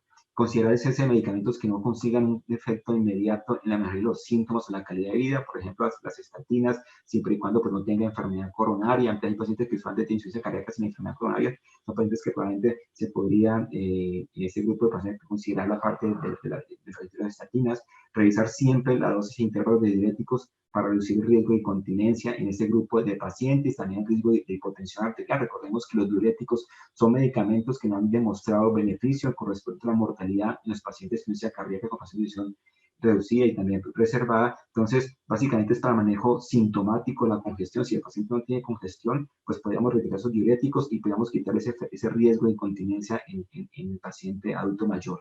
Y considera siempre la derivación a un equipo de especialistas, un grupo multidisciplinario que pueda darle apoyo al paciente y apoyo también a la familia. Entonces, esos son los retos en el manejo, ya lo vimos, son pacientes que tienen tendencia a rehospitalizarse frecuentemente, son pacientes que salen y los volvemos a encontrar en menos de un momento hospitalizados por descompensación de insuficiencia cardíaca, y es un proceso que es repetitivo. Entonces, se recomienda siempre en este grupo de pacientes la evaluación geriátrica integral. Los objetivos es conocer la situación funcional del adulto mayor, mejorar la precisión diagnóstica y el pronóstico, evaluar la repercusión funcional de la enfermedad, tratar de proporcionar un tratamiento más adecuado con el menor riesgo de efectos adversos y optimizar el uso de los servicios sanitarios y sociales. Esa valoración es multidimensional, sistemática, hay varias escalas validadas para ello, y lo importante es que lo que valoremos a este paciente, idealmente acompañados del médico geriatra, debe llevar a una actuación con respecto a nuestro paciente. Y básicamente los beneficios están clarísimos con respecto a la parte de morbilidad, mortalidad, reducción de estancias hospitalarias y hospitalizaciones. Y dentro de la evaluación geriátrica, la fragilidad juega un papel importante. Recordemos que es un síndrome clínico que ocurre durante el envejecimiento y básicamente se caracteriza por una disminución de la reserva fisiológica ante una situación de estrés y constituye un estado de vulnerabilidad que conlleva mayor riesgo de un resultado adverso. Y esto es clave no solamente en insuficiencia cardíaca, sino en diversas enfermedades del paciente adulto mayor. Y hay diversas escalas de fragilidad y tenemos que valorarla en esos casos. Idealmente, estos pacientes se deben manejar en grupo multidisciplinario, una clínica de insuficiencia cardíaca, y en la cual debe hacer parte el médico geriatra. Y recordemos también que estos pacientes se van hospitalizando progresivamente y cada vez que se hospitaliza un paciente, a pesar de que se recupere y se compensa, nunca su estado va a volver a ser igual a como estaba su estado previo a la hospitalización. Siempre se descompensa, se compensan, pero mire que su nivel basal ya no vuelve a ser el nivel previo. Igualmente, nueva descompensación y nuevamente. Y esto es un proceso ya en forma crónica, que por eso es tan importante en ese grupo de pacientes dar un tratamiento adecuado, un seguimiento para evitar las hospitalizaciones y tratar de disminuir la progresión de la enfermedad y que lleguemos a una progresión ya en una fase ya casi terminal, que el paciente no, ya con síntomas en reposo, con una insuficiencia cardíaca avanzada, en los cuales tenemos que integrar entonces ya la parte de cuidados paliativos, en las cuales tenemos que hacer una conversación, una evaluación integral, no solamente con el paciente, sino con su entorno familiar, con sus cuidadores, con su otro grupo de tratamiento, porque hay que tomar decisiones. Por ejemplo, en este grupo de pacientes, por ejemplo, podemos llegar a tomar la decisión de decir, desconectemos el cardiofibrilador, por ejemplo, en el grupo de pacientes, porque por la calidad de vida del paciente no amerita que esté un calificador, digamos así, descargando el grupo a este paciente. Con respecto al tratamiento de insuficiencia cardíaca, ya les mencioné que uno de los problemas de la población geriátrica está hiperrepresentada. Estos son los diversos estudios clásicos que tenemos en insuficiencia cardíaca con población de edición reducida, y miren el promedio de edad de estos pacientes, 63 años, en el DAPA-HF 66, en el paradigma el 63%, 63 años, perdón, en este estudio de paglifosina también el promedio 66 años. Entonces, son pacientes que no tenemos, los adultos mayores no están representados en estos grupos, y esto es algo que tiene que ir cambiando para poder obtener mayor evidencia. Simplemente para mencionar algunos de los estudios, en el estudio Paragon, en este grupo de pacientes, digamos que en el grupo de pacientes, la incidencia tanto de insuficiencia cardíaca con población de edición reducida o preservada, hay una tendencia en el paciente anciano a tener mayor compromiso por insuficiencia cardíaca con población de edición preservada. O sea, aquel paciente que tiene una población de edición de 50% o más, eso hace que, como podemos ver aquí en el estudio Paragon, como este grupo de pacientes, el promedio de edad fue 72 años. Y algo importante también es que en algunas descripciones se ha dicho que puede haber una mayor proporción en mujeres en este grupo. En este caso, por ejemplo, fue casi 50% en ambos. Uno de los medicamentos que este es el perfil pues, del paciente con respecto a los resultados de hospitalizaciones al año en pacientes superancianos mayores de 85, mayores igual a 85 años, y como podemos ver, a medida que vamos adicionando medicamentos que han demostrado beneficio, esta sobrevida a un año va mejorando. Y este de pronto el grupo de moda de los medicamentos, que son los inhibidores de SGLT2, en los cuales con el estudio de DAPA-HF y el estudio EMPEROR se demostró que tienen beneficio en los pacientes con insuficiencia cardíaca con población de edición reducida, independiente que sean o no diabéticos. Y estos son los primeros estudios pivotales que tuvieron este grupo de medicamentos, en los cuales aquí el criterio de inclusión sí era que el paciente fuera diabético, ¿sí? Hasta un 15% de estos pacientes que participaron en estos estudios tenían insuficiencia cardíaca. Y lo que se quiere demostrarles aquí es que el promedio de edad en estos tres estudios, en el EMPA-REF, en CANVAS y en DECLARE, fue entre un 63 y 64 años. El porcentaje de pacientes mayores igual a 65 años fue 44 en EMPA-REF, 60% en el CANVAS y 46% en DECLARE. O sea que probablemente sí hay un grupo que ya se iba representativo en esta parte. Cuando miramos en los pacientes qué diferencia hubo con respecto en mayores o menores de 65 años, estos menores de 65 años, el EMPA-REF que fue con empaglifosina, el CANVAS que fue con canaglifosina y DECLARE que fue con la paglifosina. Y recordemos que esos eran pacientes diabéticos a los cuales presentaban factores de riesgo cardiovascular o tenían enfermedad cardiovascular establecida, y se quería ver el beneficio con respecto a mortalidad cardiovascular, hospitalizaciones por insuficiencia cardíaca y mortalidad cardiovascular. Entonces, en este grupo de pacientes, en los menores de 65 años, si los comparamos con el grupo de mayores de 65 años, que es el grupo de abajo, podemos ver que hay una tendencia a que los pacientes mayores de 65 años se benefician más que aquellos pacientes que tienen menores de 65 años. O sea que eso nos puede dar pie a que probablemente, y si vemos ya la parte global, la diferencia estadísticamente es significativa con respecto a los menores de 65 años. Con respecto a la empaglifosina, y valorándolo por grupos también de edad, en ese grupo de pacientes, mortalidad por cualquier causa en todos los pacientes fue estadísticamente significativa a favor de empaglifosina versus el placebo, y en los diferentes grupos de edad también hubo una diferencia, hubo también beneficio, o sea, tanto en menores de 65 años como en mayores de 65 años, el beneficio de mortalidad cardiovascular se mantuvo. Cuando miramos la parte de empeoramiento, de progresión de la nefropatía, también la tendencia en todos los grupos de edad, ya fuera mayores o menores de 65 años, también hubo beneficio al respecto de la empaglifosina.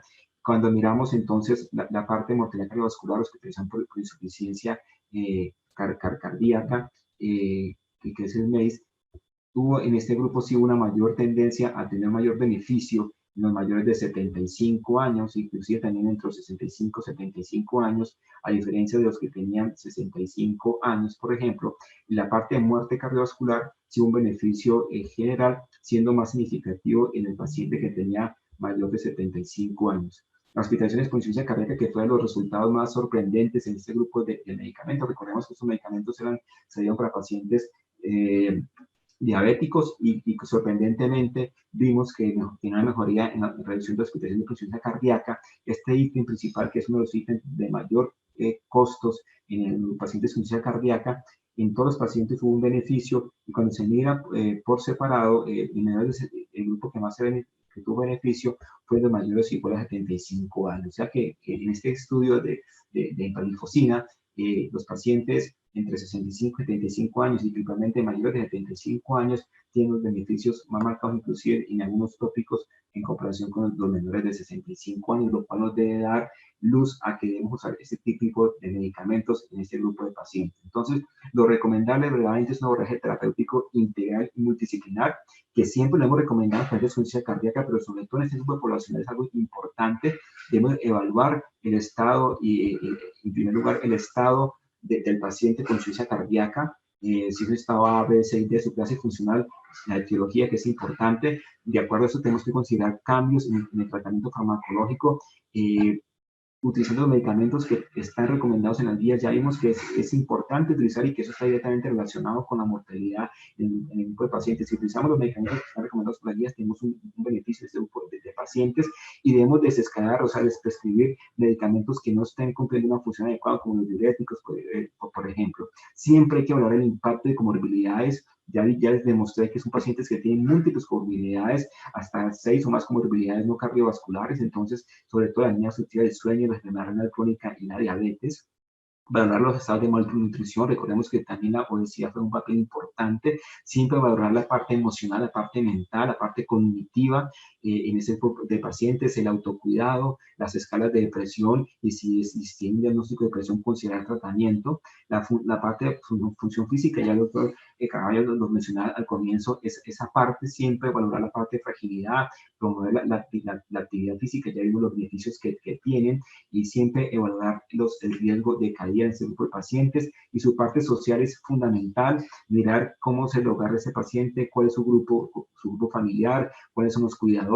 Siempre hay que hablar, no solamente quedarnos con la parte médica, sino que valorar también esa parte social que es tan importante, y mirar a ver si el paciente verdaderamente puede llevar un tratamiento médico adecuado o no. Como conclusiones, la población anciana con insuficiencia cardíaca es el subgrupo más prevalente de insuficiencia cardíaca. Ya se lo demostré, hasta un 16% en los pacientes mayores de 75 años pueden tener insuficiencia cardíaca. La fisiopatología de pronóstico difiere frente a los más jóvenes. Ya ahí vimos que son pacientes de mayor riesgo por sus diferentes cambios a nivel estructural, a nivel también vascular. La evidencia científica avala su correcto manejo con las terapias guiadas recomendadas por las guías. Ya vemos que son una población que está infrarrepresentada, pero cuando se hacen los subgrupos de esos estudios, se ve que hay un beneficio, y que, por ejemplo, en el estudio con empaglifosina, por ejemplo, con el SGLT2, tiene un beneficio inclusive mayor con respecto a hospitalizaciones, a mortalidad cardiovascular, que los pacientes menores de 65 años. Clave siempre un enfoque integral en este grupo de pacientes. Y uno de los propósitos debe ser que se debe aumentar la representación del paciente anciano con insuficiencia cardíaca en los ensayos clínicos que se van a realizar, con el fin de tener mayores datos y mayor seguridad en el uso de estos medicamentos. Muchas gracias. Doctor Rivera, muchas gracias. Realmente fascinante la conferencia. Creo que acabamos de escuchar 3 conferencias muy, muy interesantes de temas que realmente tenemos que ver todos los días, y como decíamos, a medida que envejece la población la vamos a ver con mayor frecuencia. Tenemos unos minutos para una sesión de preguntas, que me parece un panel muy importante. Les pido el favor, podemos hacer las preguntas a través del chat o pedir la palabra a través de esto. Ya llegaron algunas preguntas y un par que yo tengo. Hay una primera pregunta como de tema general de geriatría para el doctor Cano, que nos preguntan que a qué edad aconseja la valoración geriátrica del paciente para poder hacer intervenciones tempranas y evitar deterioro progresivo. Sí, muchas gracias. Realmente la valoración geriátrica es realmente una historia clínica bien hecha, en este caso dirigida a la población específicamente adulta mayor, y en la medida en que nosotros encontremos un factor de riesgo con comorbilidad o con situaciones particulares, pues siempre está bienvenida, ¿no? Desde luego, nosotros la utilizamos generalmente en población de 65 y más años y con un énfasis clarísimo en la población mayor de 80 años, pero quien hace la pregunta del doctor Jiménez, si no estoy mal, pues realmente siempre que tengamos una persona adulta mayor, y adulta mayor podríamos decir desde los 65 años en adelante, pues hacer ese enfoque cuádruple dinámico nos podrá dar una perspectiva hacia el futuro, y creo que es una posibilidad de intervenir de acuerdo a esas 4 variables que se han presentado. Muchas gracias. Gracias. Y aquí una pregunta que yo le tengo al doctor Caraballo. Uno de los problemas que vemos en las personas mayores es la alteración del equilibrio. En las recomendaciones de prescripción de ejercicio, ¿hay alguna recomendación especial para mejorar el equilibrio? Y hago la pregunta también basado en un paciente, amigo mío, de 92 años. Algún día preguntándole su actividad física, me dice, empecé clases de boxeo. Dije, ¿estás loco? ¿Cómo se te ocurre eso? Y me dice, no, es que en el boxeo le enseñan a uno a mantener equilibrio. Quería saber en qué deportes menos o qué tipo de ejercicio menos agresivo que eso recomendamos para mejorar tono postural y equilibrio. Excelente la pregunta, doctor Barón. Hay cosas muy sencillas que podemos hacer incluso en el consultorio, en la casa, y eso le podemos fomentar a los pacientes. Si lo que queremos mejorar, tenemos que hacer un manejo integral del paciente. Una cosa que puede hacer el paciente en su casa, si tiene baldosas, ponerse a caminar, seguir la línea de la baldosa. Un pie detrás del otro pie, siguiendo la línea de la baldosa, mirando al frente, eso sí, siempre acompañado de alguien al lado, porque ahí podría perder el equilibrio. Pero es un ejercicio bueno, excelente para que la persona fomente la actividad física y sobre todo la parte del equilibrio, mejorar el equilibrio. Caminar sobre una sola línea. Entonces, si usted en su casa tiene baldosas, usted puede hacerse la meta, voy a caminar sin salirme de esto. Es más, yo, por ejemplo, a los pacientes cuando llegan a la rehabilitación cardíaca, no soy tan estricto, le digo, vamos a caminar dentro de esta baldosa, usted no se va a salir de la baldosa. Y el paciente camina. Cuando ya el paciente ha mejorado su caminata dentro de la baldosa y vemos que no se tiende a caer, entonces lo ponemos a caminar sobre la línea de la baldosa. También tenemos unos soportes. Nosotros en las paredes de los programas de rehabilitación cardíaca tenemos unos tubos que pueden servir como soportes al paciente. Entonces ponemos al paciente cerca del tubo y levante una pierna, y si ve que se va a caer, agárrese directamente del tubo. O sea, hay diferentes formas, pero yo la parte del boxeo, ahí sí respeto esa opinión, no tengo esa experiencia de esa parte para una persona mayor. Muchas De gracias. todas maneras, yo sí voy a aprovechar algo, doctor Barón, porque me encantó la última diapositiva, de las últimas diapositivas que mostró el doctor Alex Rivera. Él menciona en esa diapositiva la importancia de un manejo integral. Me encantó esa diapositiva porque eso es una cosa que tenemos que tener en cuenta en todos los pacientes. No solamente la parte médica, sino la parte cognitiva, la parte mental, la parte de la locomoción, y también la parte de la familia, los compañeros, los ayudadores, las personas ayudadoras. Eso es una cosa que hay que resaltar cada día más en los pacientes mayores. Muy buena esa diapositiva. Gracias. Una pregunta para el doctor Rivera. Hace algunos años empezamos a ponerle especial atención a la anemia en el paciente con falla cardíaca. ¿Hay alguna consideración especial en ese grupo de edad que estamos discutiendo hoy? Bueno, no, digamos que los criterios se aplican igual que para el resto de grupos de pacientes con insuficiencia cardíaca. Sabemos que hay una demostración de beneficio con respecto a la parte de pacientes con insuficiencia cardíaca con fracción de eyección reducida. Y entonces, digamos que en este grupo de pacientes, siempre que tenemos que hablar la parte de ferritina y saturación de teofarina para mirar si hay un déficit verdadero de hierro, ¿no? Y si a veces requiere el aporte de hierro en este caso. Las consideraciones son similares que para los pacientes menores de 65 años. Gracias. Y aquí hay un par de preguntas para el doctor Cano. Una, si se puede utilizar ácido acetil salicílico como prevención de tromboembolismo en paciente con fibrilación auricular. Pues realmente el ASA está más indicado, como todos lo sabemos, en pacientes que tienen un evento coronario asociado a esta situación. Por las guías hablan hasta de 1 año como indicación, o en pacientes que tienen un stent, ¿no? Depende si es medicado o no, 3 meses. Así que yo restringiría el uso a las indicaciones que tienen las guías y dejaría el anticoagulante oral directo para la prevención del evento cerebrovascular. Perfecto. Y aquí hay otra pregunta del doctor Jardy Jiménez para el doctor Caraballo. ¿A qué tipo de actividad se puede recomendar en pacientes con discapacidad visual? Una de las actividades que a mí me parece, no tengo tanta experiencia en ese tipo de pacientes, pero tiene que ser la parte de la coordinación, la parte del equilibrio, fomentar esa parte, la parte del tacto. Pero ya desde el punto de vista de actividad, si lo que queremos globalmente, esas personas se están moviendo, están mejorando su capacidad funcional, están manteniendo su estado general. Pero indudablemente, como tienen su limitación visual, van a tener que tener una buena asesoría, un buen acompañamiento para, como lo hacen comúnmente.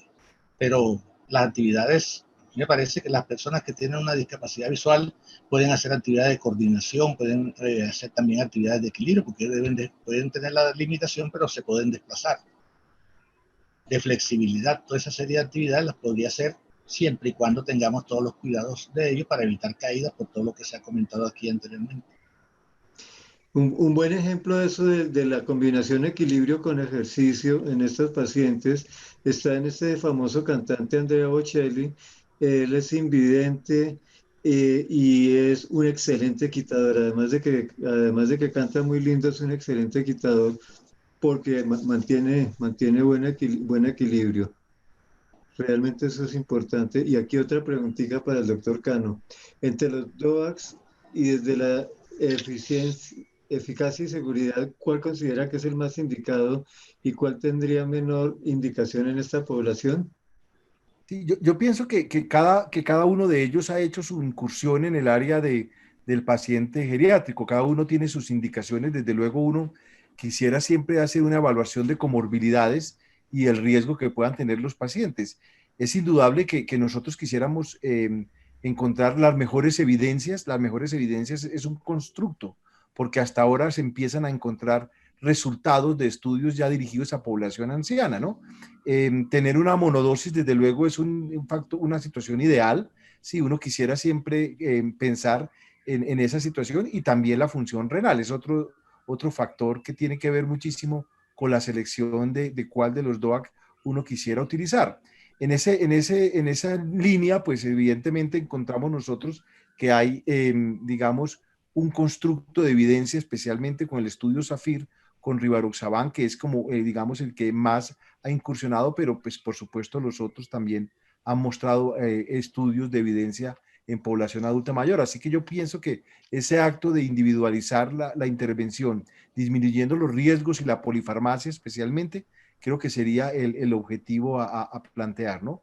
Y por supuesto, pues siempre buscando que la adherencia del paciente, que creo que es al final el factor que va a pesar más independiente de la decisión del medicamento que elijamos.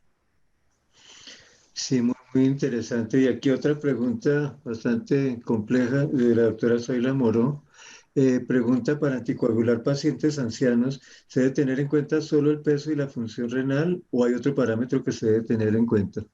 No, muchísimos factores, es decir, no solamente es el peso y la función renal, que ya lo habíamos explicado, y creo que son 2 factores importantísimos en la toma de esa decisión, sino también otras situaciones como pueden ser las comorbilidades, como es desde luego la adherencia al tratamiento.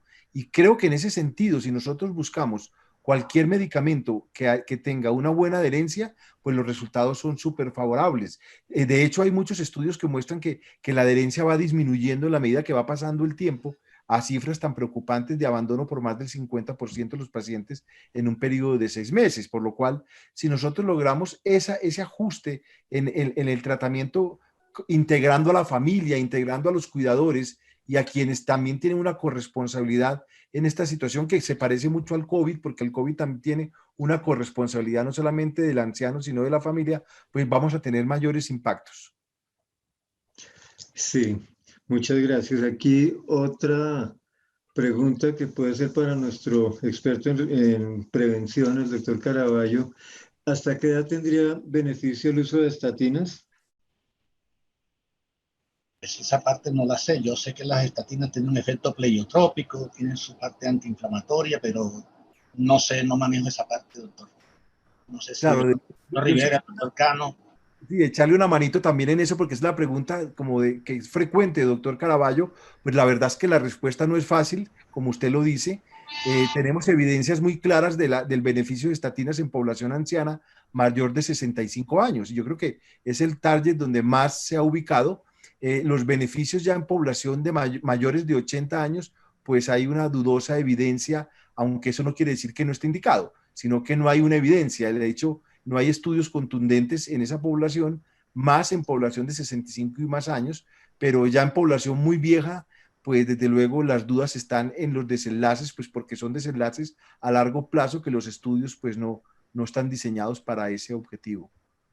Sí, hay que tener también en cuenta que de pronto cada vez estamos viendo intervenciones en pacientes mayores, ¿cierto? Entonces, como dice el doctor Cano, probablemente los estudios que conocemos no tienen una población representativa mayor de 80 años, sin embargo, se hacen angioplastia y se ponen stent en mayor de 80 años, 85 años, entonces, TAVI, todas esas cosas, entonces yo pienso que siendo congruentes con eso, si yo le pongo un stent a un paciente que tiene 83 años, pues ese paciente tiene que recibir estatina, ¿sí? Y tiene que recibir. Entonces yo pienso que va de la mano de eso, esa parte. Sí, no hay una evidencia como tal tan clara, pero el sentido común nos dice, oiga, si yo estoy interviniendo y estoy mejorando esa parte, debería también usar el tratamiento que ha demostrado beneficios. Sí, nosotros, por ejemplo, en la parte cuando llegan los pacientes de rehabilitación cardíaca, vemos personas mayores de 80 años que están tomando estatina, pero no conozco un trabajo que diga hasta esta edad es bueno ni nada, porque todos sabemos que estamos aumentando la longevidad y no tenemos tanta experiencia en muchas de estas cosas. De acuerdo, y una opinión mía también, en esos pacientes, como dice Alex, el que tiene stent, indudablemente se lo tenemos que poner, pero además del stent, el que no requirió eso y tuvo un síndrome coronario agudo de cualquier estilo, que piensa uno que puede tener placas vulnerables, yo le dejaría la estatina independiente de la edad. O ácido isquémico, por ¿Hasta ejemplo. cuándo es difícil? Por lo que decían que no hay pacientes mayores incluidos en los estudios de estatinas. Sí, o un paciente que tenga otra enfermedad aterosclerótica en otra parte, una ácido isquémico, Exacto, por enfermedad ejemplo. aterosclerótica carotidia severa. Creo que nos queda tiempo como para una pregunta más porque ya me están avisando aquí que ya se nos acabó el tiempo, pero un saludo al doctor Andrés Caballero que hizo una pregunta también para el doctor Caraballo. ¿Qué es un ejercicio moderado? Muy buena la pregunta. El ejercicio moderado es una actividad física que usted puede hacer por largo rato. Me explico, hay actividades que las personas pueden hacer fuerte, muy fuerte, y esa persona al cabo de un momento tiene que parar, y más es el riesgo de complicación. Un ejercicio moderado, por ejemplo, en general, una actividad que usted puede hacer sin terminar agotado, una actividad que usted puede hacer respirando tranquilamente por la nariz. Si usted está caminando, usted no tiene problemas nasales, si usted respira tranquilamente por la nariz, está haciendo un ejercicio moderado de una actividad completamente aeróbica. Otro parámetro importante que uno puede hacer de una manera indirecta para saber si un ejercicio es moderado o no, si usted va caminando y usted puede conversar con alguien que vaya al lado suyo, tranquilamente, sin manifestar dificultad para respirar, es un ejercicio moderado. Pero si nosotros nos ponemos a hacer actividad física y nos vemos obligados a respirar nariz y boca, quiere decir que estamos por encima del umbral anaeróbico, esa persona directamente está haciendo un poco más fuerte de lo esperado.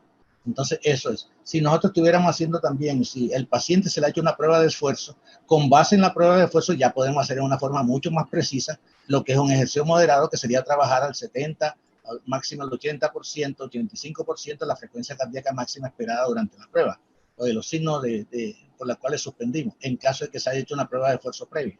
Pero en general, si el paciente no se le ha hecho una prueba de esfuerzo previa, un ejercicio moderado sería ese. Una cosa que usted puede hacer por largo rato, terminar tranquilamente, que usted después de eso tiene que ir a trabajar, se va para su consultorio, váyase para su consultorio tranquilo y feliz. Pero si uno hace un ejercicio, usted termina extenuado, usted termina muy cansado, entonces es un ejercicio que se está pasando de ese nivel. Todos los ejercicios, por ejemplo, tienen la fase de calentamiento, la fase de sostenimiento, la fase de enfriamiento, cosa que no debemos olvidar. Eso es una cosa para todo el mundo. Pero desafortunadamente muchas personas hacen actividad física y se ponen a hacerla acompañado, y lo que puede ser bueno para el señor número 1 puede ser malo para la señora número 2. A veces las personas salen a acompañar a los pacientes y el paciente se ve forzado a andar al paso de la persona sana. Y entonces para la persona sana el ejercicio puede ser bueno, pero para la persona que está haciendo de paciente puede ser un ejercicio demasiado fuerte y puede estar poniendo en peligro su vida. Por eso yo resalto que el ejercicio tiene que ser individual, tiene que ser prescrito por personas expertas en la actividad física, y si ha tenido eventos cerebrovasculares, debe ser remitido a un programa de rehabilitación cardíaca donde le pueden hacer una buena orientación sobre el ejercicio, ya sea leve, moderado o fuerte, de acuerdo a la condición de cada individuo. Bueno, creo que nos corresponde cortar en este momento. Yo me va a permitir responder una última pregunta que veo del doctor Solís, preguntando si en los pacientes mayores a 75 años la estatina se debe ser solo la de alta intensidad o dosis bajas de mantenimiento. Yo pienso que según la clínica, si estamos hablando de estabilizar placa aterosclerótica, se necesita una de alta intensidad. Agradezco muchísimo a los panelistas, al doctor Rivera, al doctor Cano, al doctor Caraballo, por las excelentes conferencias y lo que nos han aclarado en esta sesión de preguntas, que ha sido realmente muy interesante. A todos los asistentes por estar a estas horas conectados para tratar de compartir con nosotros este tema tan interesante. Y aprovecho una cuña publicitaria porque en los días viernes 13 y sábado 14 de este mes, la seccional central de la Sociedad Colombiana de Cardiología tiene su simposio y nos han invitado para que el sábado, en horas de la mañana, sábado 14, nos dan una hora para hablar de cardiogeriatría. Vamos a discutir 3 temas que me parecen importantísimos, que son síndrome coronario agudo, enfermedad isquémica crónica, y uno que me parece interesantísimo que nos va a dictar el doctor Javier Cabrera, que es acerca de los cuidados paliativos para el fin de vida del paciente terminal. Entonces, cordialmente invitados para esa sesión y de nuevo muchas gracias y que descansen. Muchas gracias, doctor Barón, muchas gracias, doctor Cano, doctor Alex Rivera, aprendí de todos, muy contento y muy buena el encuentro. Sí, igualmente, muchas gracias, doctor Cano, un placer volverlo a ver. Gracias, un placer, de verdad. Doctor Barón y doctor Carabio, igualmente, y Jorge Luis, muchas gracias, muy amable a todos los asistentes.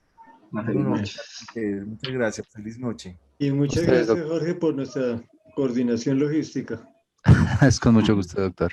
Hasta una nueva ocasión. Gracias. Okay, gracias. Luego.